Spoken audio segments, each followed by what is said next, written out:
Hello witches, and welcome back to Activist Witch, where we discuss witchcraft and activism. You can call me Isha, my pronouns are she, they.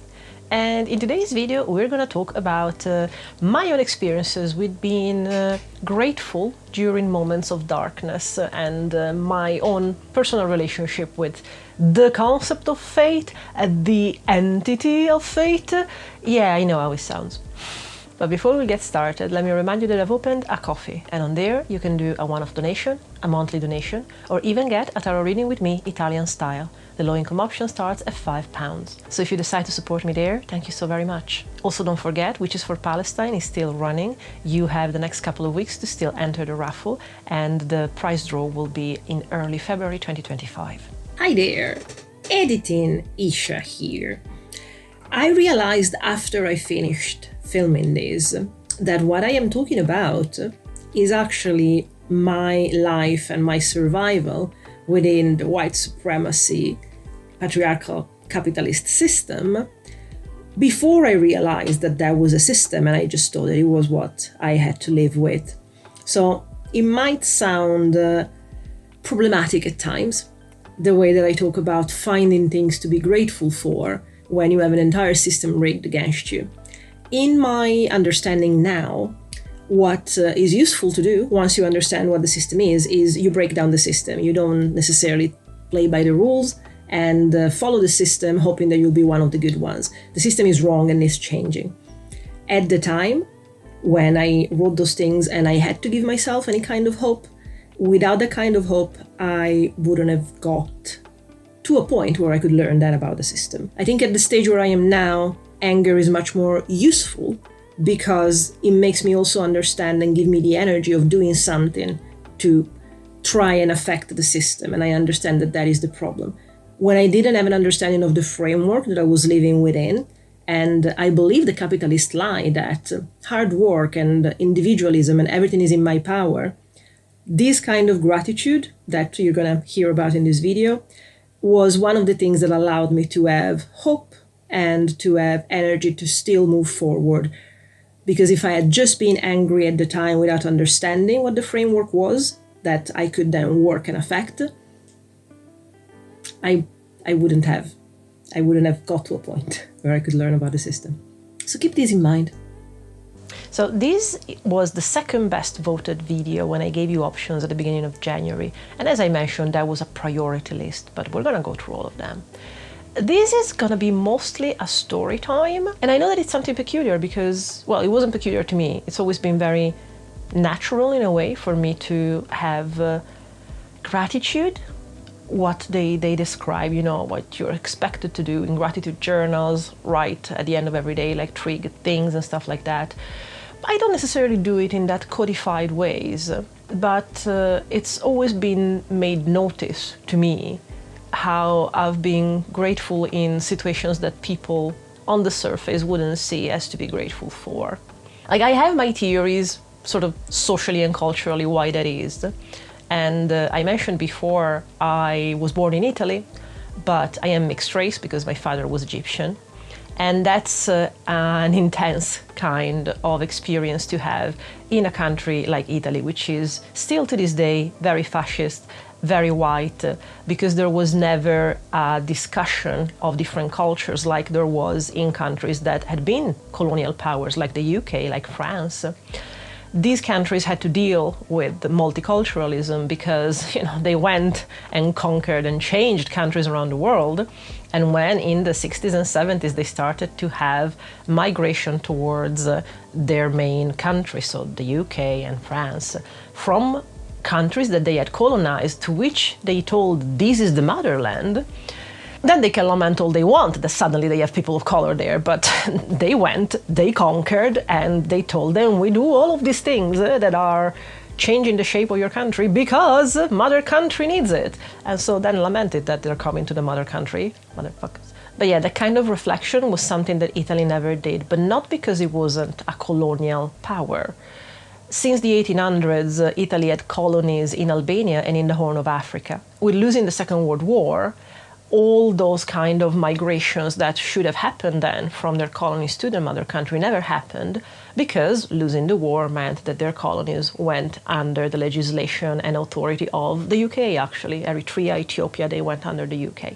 So the kind of self-reflection that colonial powers had to do, whether they liked it or not, when they started to have rightful immigration from the colonies to the mother country, Italy never had to do. Which means that a lot of mindset in the population at large about people that are not white and therefore not seen as Italian have never changed since the 1940s, which was the last time through the propaganda of Mussolini that colonies and therefore people of color were talked about. It wasn't past white saviorism, like the kind of advertisement of propaganda that there was around the mindset of we're going to liberate the Horn of Africa, we're going to educate them.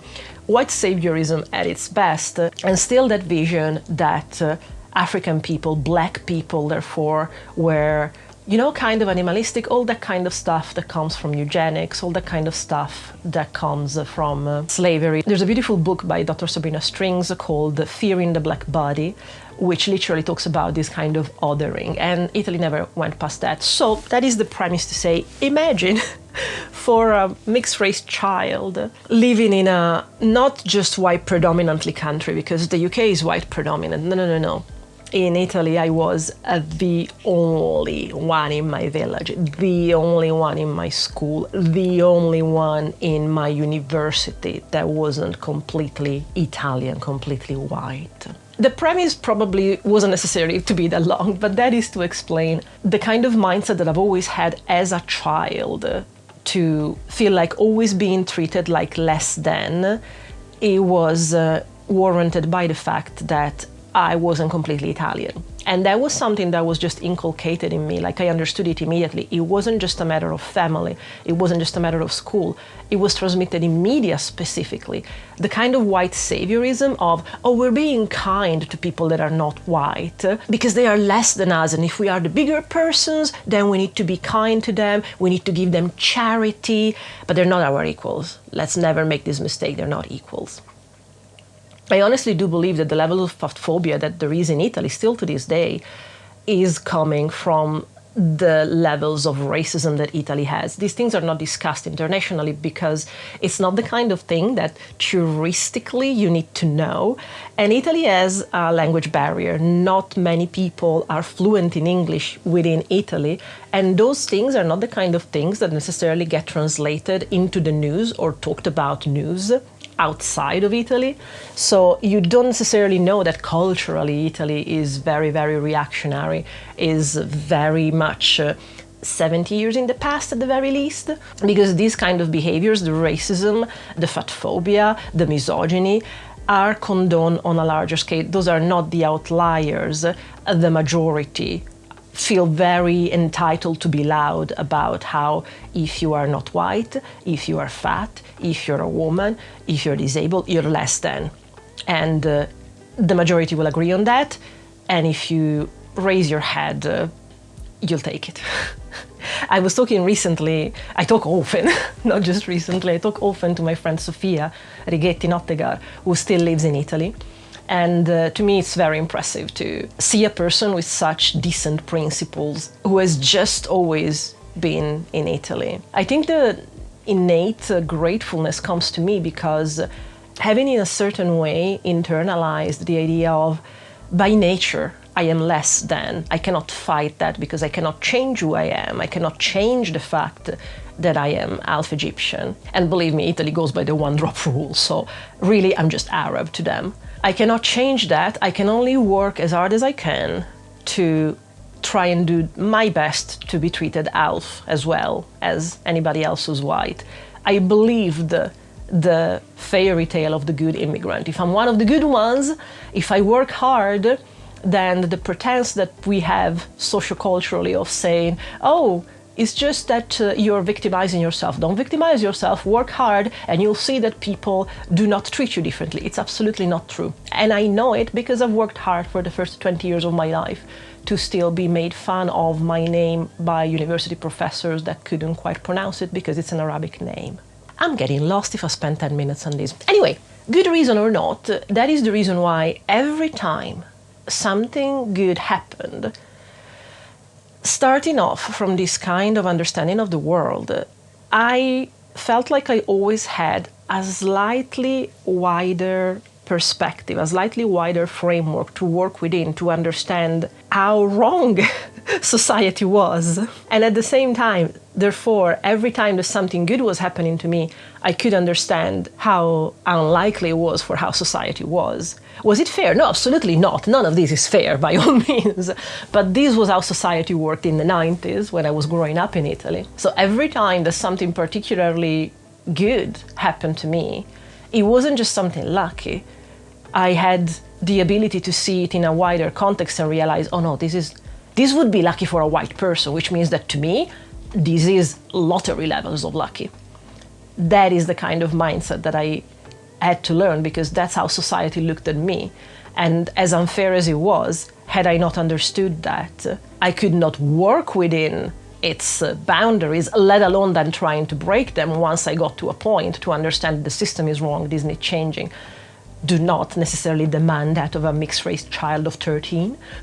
But that is to say that all these instances of gratitude and gratefulness, I don't think anyone should go through what I've gone through, and I don't think the society should be the way that it is. But because it is, and because I had to grow up in that, the silver lining, there's no other way to call it, is this weird kind of wider understanding of how unfair society is, how rigged against me it is, and therefore every time that something good happened, I was grateful. Every time that something bad happened, something weird then happened to me. There could be a discussion about mental health here. Actually, Kellyanne Maddox has a beautiful video about internal family systems and parts, which I do recommend. I think I take that to a certain level because I might have never had adults of reference that actually protected me to the society outside at large as a child needed, especially a child that was already so much more exposed to the cruelty of society because of the marginalizations that were part of their identities. And I always say my grandparents were great people, which they were, but for what I can remember of my childhood, my grandparents were alive until I was like 12, and they were mostly housebound. Like I never went out in the world with my grandparents unless it was to go to mass or rare events. But they were never in the position to basically defend me with society at large. They were amazing giving me love, and I genuinely do believe that the reason why I don't have excessive trauma is because the kind of support that they gave me as humans was really what helped me process a lot of trauma. But they were not the adults that accompanied me in life in society. So despite their genuine love, they were never the kind of adult that could have defended me in society. That was my mother, and that was not a good experience to have. My mother has a very victim-blaming kind of mentality. Even in adult life, when I started to understand what the framework of society was and started to call it out, and in my innocence, I thought, you know what, from time to time it's worth trying to explain to her the things that she does not understand I faced having marginalization that she didn't have being white. And the last time that I tried that, I was literally told, stop being paranoid and in your head, like everybody's coming after you. And I was literally talking about, you never understood the racism that I was exposed to. You never gave me ways to understand that and defend myself when I was receiving what I realize now were racist attacks, like the jokes about my Arabic surname and making it sound with monkey sounds. And a reply indeed was, you're paranoid, you're victimizing yourself, you're in your head. So when that is the adult of reference, you can understand why I sort of had to make do. And something that I think happened is this part of me that developed to give me the kind of reassurance that I know I wanted or needed, probably through the example of media, because I didn't necessarily see it around me. But that kind of behavior and reassurance that tells you you're good, you're valuable, and the world is rigged against you, but fight the best that you can. Do not give up. And that's not a voice that it's necessarily normal to have when you have been beaten down since the very beginning because of things that are intrinsic to you, like identity. I didn't mean for this to become a pity party. It's not. I'm very proud of the person I am and the things that I have survived and gone through, but I don't want to ever have survivor bias that, oh no, you know what, I've gone through horrible things, but look at the person that he made me. No, nobody needs to go through this. Nobody should go through this. I am beyond lucky that I may do as enormous air quotes sane as I am. Like, trust me, I do not believe that pain forges us in any way. I genuinely believe that I would be a better person if I hadn't gone through the trouble and to the pain and to the trauma that I have. I made do, and I am lucky enough that I managed to still be halfway decent. Do not ever presume that if you survived pain, then pain is necessary for other people to be forged in the way that you are. Because I think we are programmed to be proud of ourselves, because the moment that we look inwards and actually we see something that we don't like or we're not proud of, that brings out other kind of issues. So that's why we have therapy when it's accessible, when it's decolonized. It would be nice, wouldn't it? But yes, far from me suggesting that pain forged me in the person that I am and I love the person that I am, therefore pain is a good thing. It's not. One of the main things that I had to come up with, and it's very bizarre the way that it came up, was, I don't even know how to describe this, was finding words and ways to tell myself the kind of supportive things that an adult of reference should have told me, but I never had. But I sort of had a vague idea of what it should be or should say.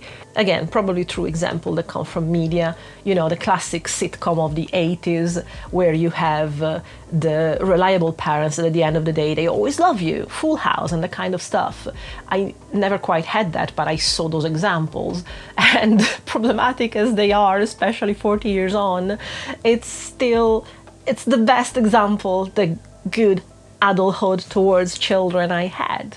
So the other day I was talking to my friend Sophia, and she made me notice how there are no meditations and affirmations that can be found, especially here on YouTube, about people with PTSD that come from marginalizations.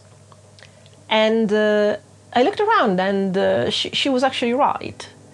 Like, a lot of meditations, especially guided meditations, you can actually see the way that whiteness has insinuated itself into these kind of practices, because it's all about that kind of stress that you get maybe when you overwork yourself, maybe with all things that can happen, but happen not because of who you are intrinsically, because the value of white people is never intrinsically put into question.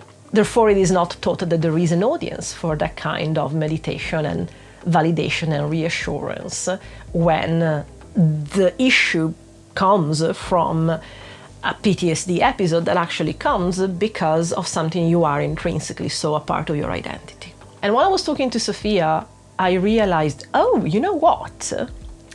There used to be a time that I tapped into this part of myself. And when things were going really bad and really dark, and there didn't seem to be anyone supporting me, this part of me sort of activated, and I would write myself sort of letters in the form of my journals. I've kept journals since a long time ago.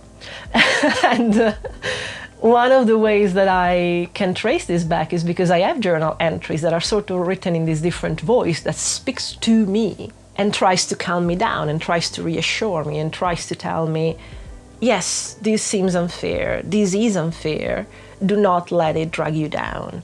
I think that this ability to console and reassure myself, coupled with the ability to see the bigger framework of society and understanding how being so unfair, it was so unlikely that good things would happen to me.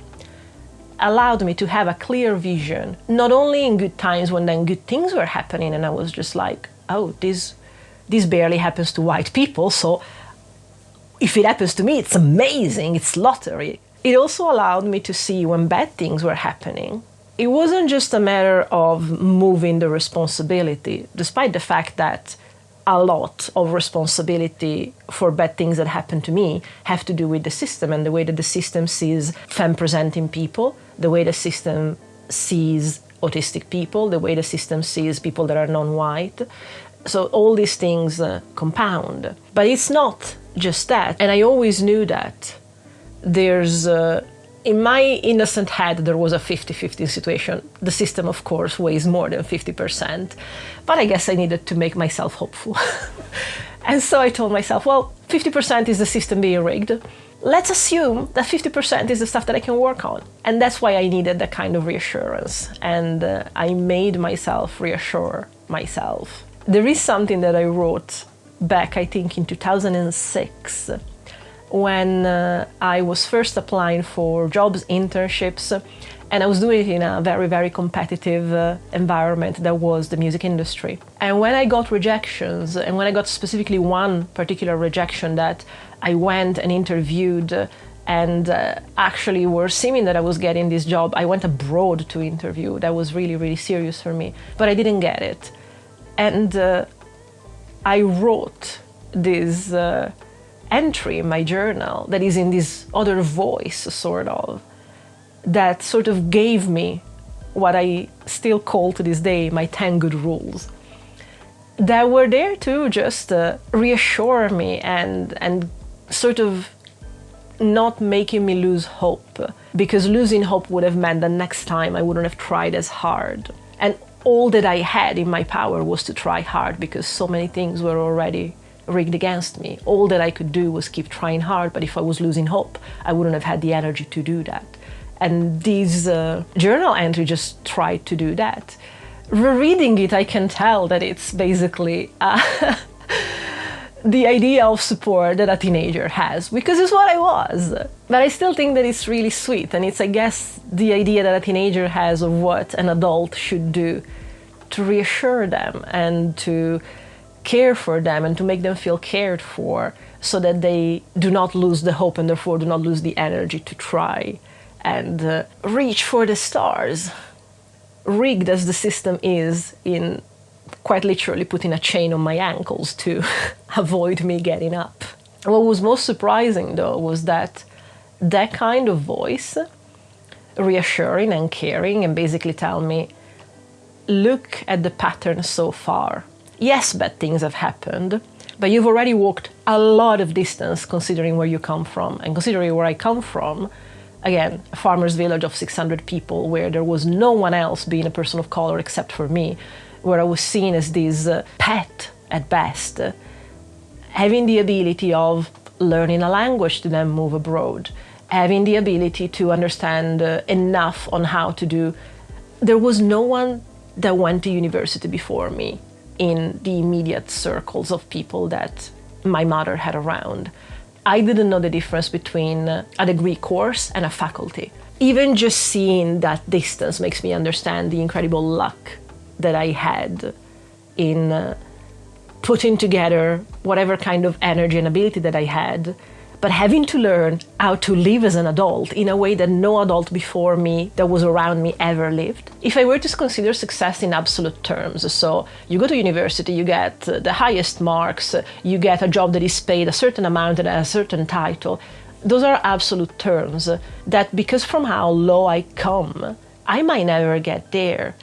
It's the difference between the score and the distance that you've walked. And I think much more important than the final score, I've understood that considering the distance that I come from and that I have walked so far, that is a feat of absurd luck and work in itself. Even without making a point then of going and questioning how much within capitalism really a high-paid job or a high position is actually to be considered worthy. But when you are raised in a system, it takes you time to observe what the architecture of the system is, especially as a child when you are raised with certain values and certain rules. you don't have the understanding yet to look at how the system and the columns of the system are there to exist. You just take what your parents told you because parents are there to protect you and lead you in life. We are hardwired for that. We're basically imprinted on them for that. And especially when they are not your parents, it's very hard to undo that work and then start to do your own. Believe me, I've tried, I'm still on it. But when I started to consider the distance rather than the score, but when I started to consider the distance that I have come from where I come from rather than the absolute score of a number, a position, I started to give more value not only to what is considered in society a win, so you get a job, but also the times that I have been rejected. I've mentioned before I have 2 brushes with homelessness, and at the first time when things were quite dire, I did apply for everything that there was because I needed a steady income to put me in a safe position enough to then have a place to live in. One of those applications led me quite far into the hiring process. So far that me and another candidate were basically shadowing people in this office for 2 weeks. From my understanding of the music business at the time, that was an incredibly prestigious position to have. And even the experience that I had did not warrant me being there at that level. But I got basically to the last stage and I was there with those people doing that job for basically 2 weeks. One afternoon, I was going back home. I still remember I was in the London Tube at Highgate because I was going home. I lived far north in London. And I get the email that says, thank you so much. It's been amazing to have you in the office for the last 2 weeks. Unfortunately, we have decided to go with another person whom I knew.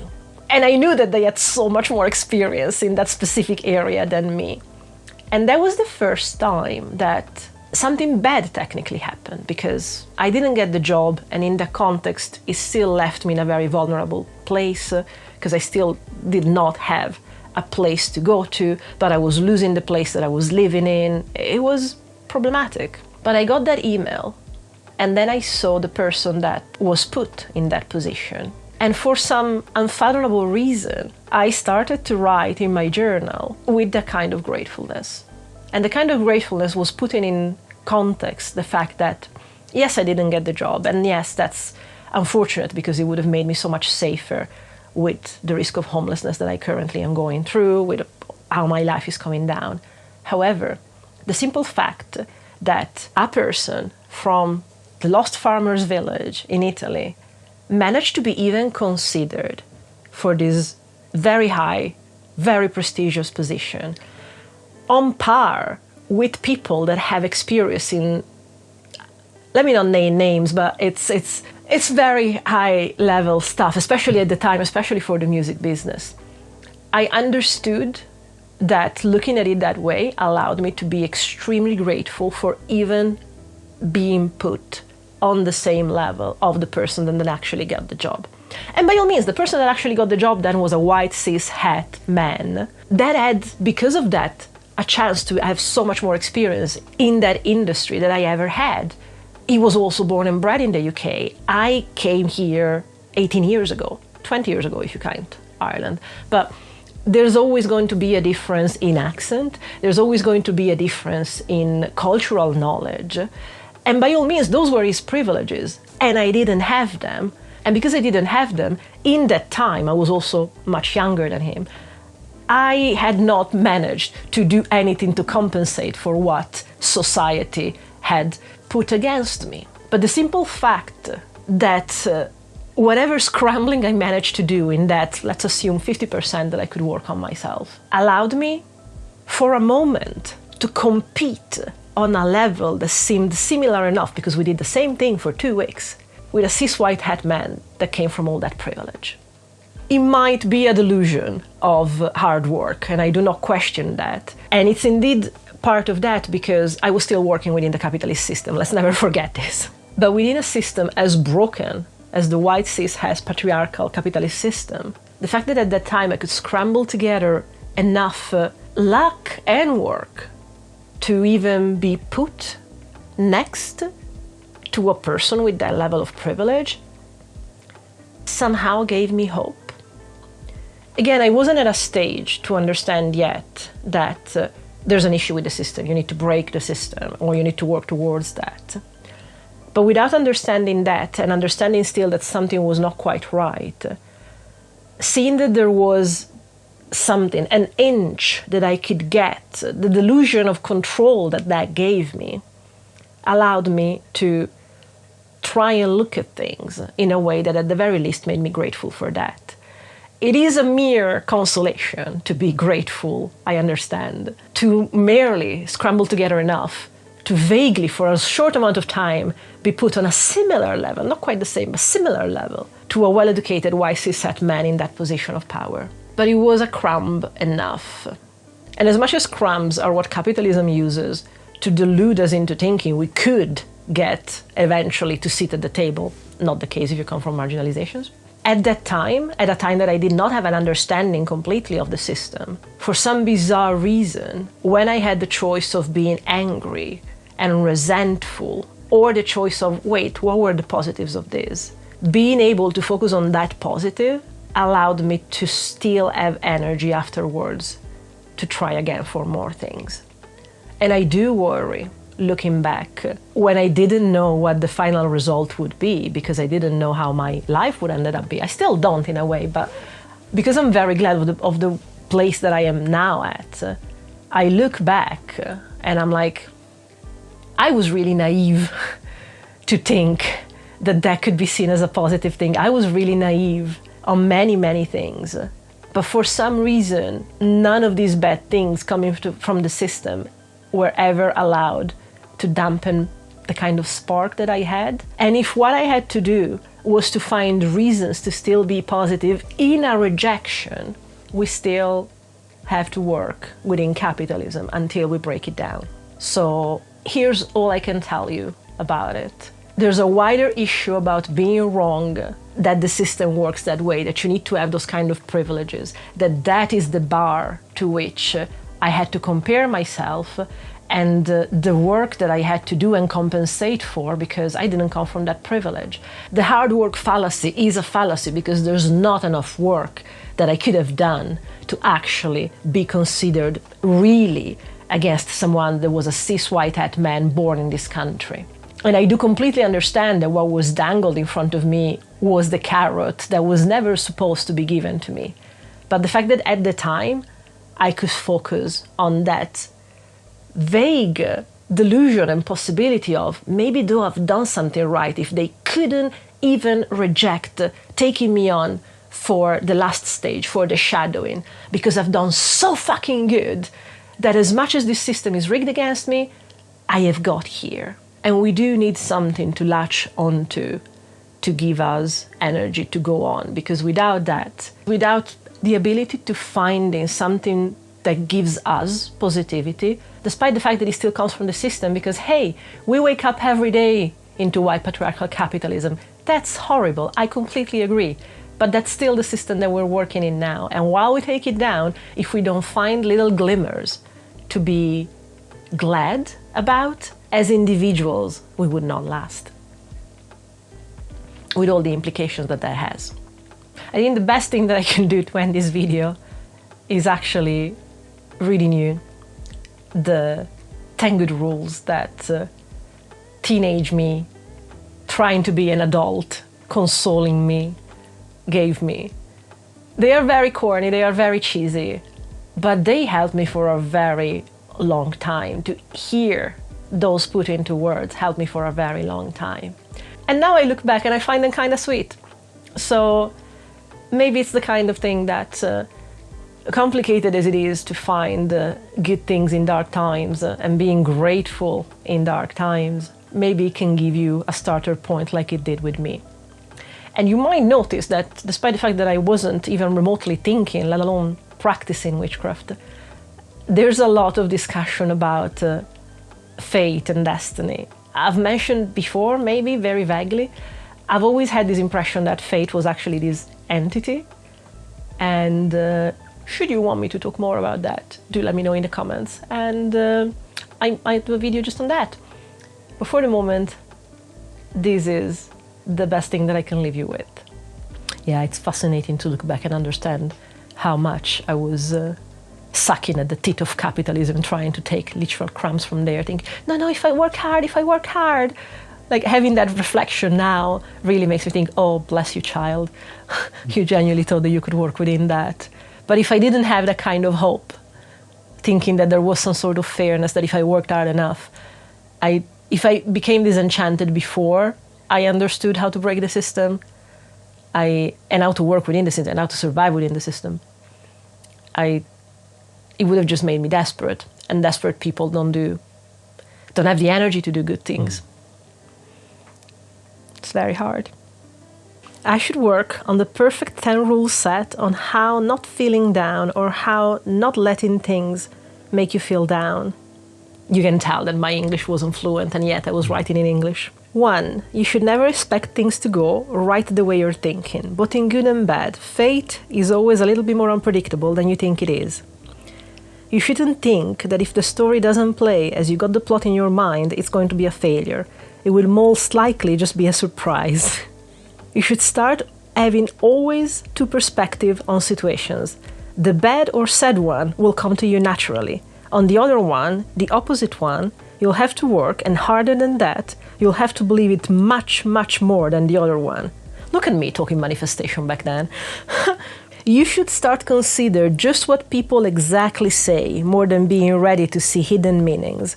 It's useful in this kind of things, because it's very unusual for a person to come to you telling you clearly that you annoyed them. So as long as no one dares saying it, do your best not to be very annoying, but keep on.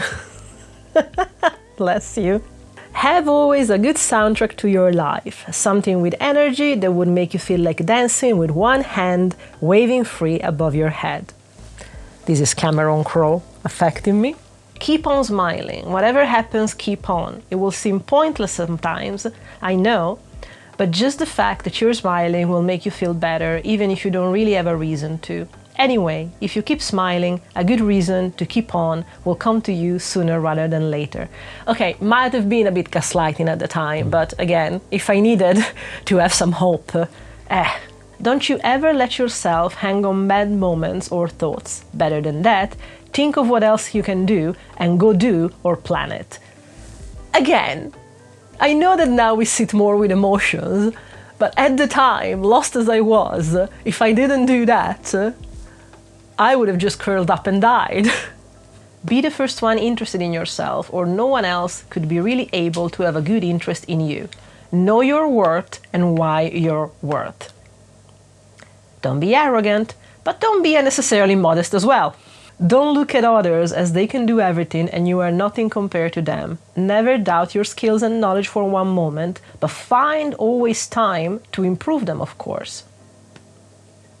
Is that 10? Well, it's a good batch of intentions anyway. And until the next video, I really do hope that we can hack the patriarchy together, because there's need for it. It made me emotional. I have like water in my eyes.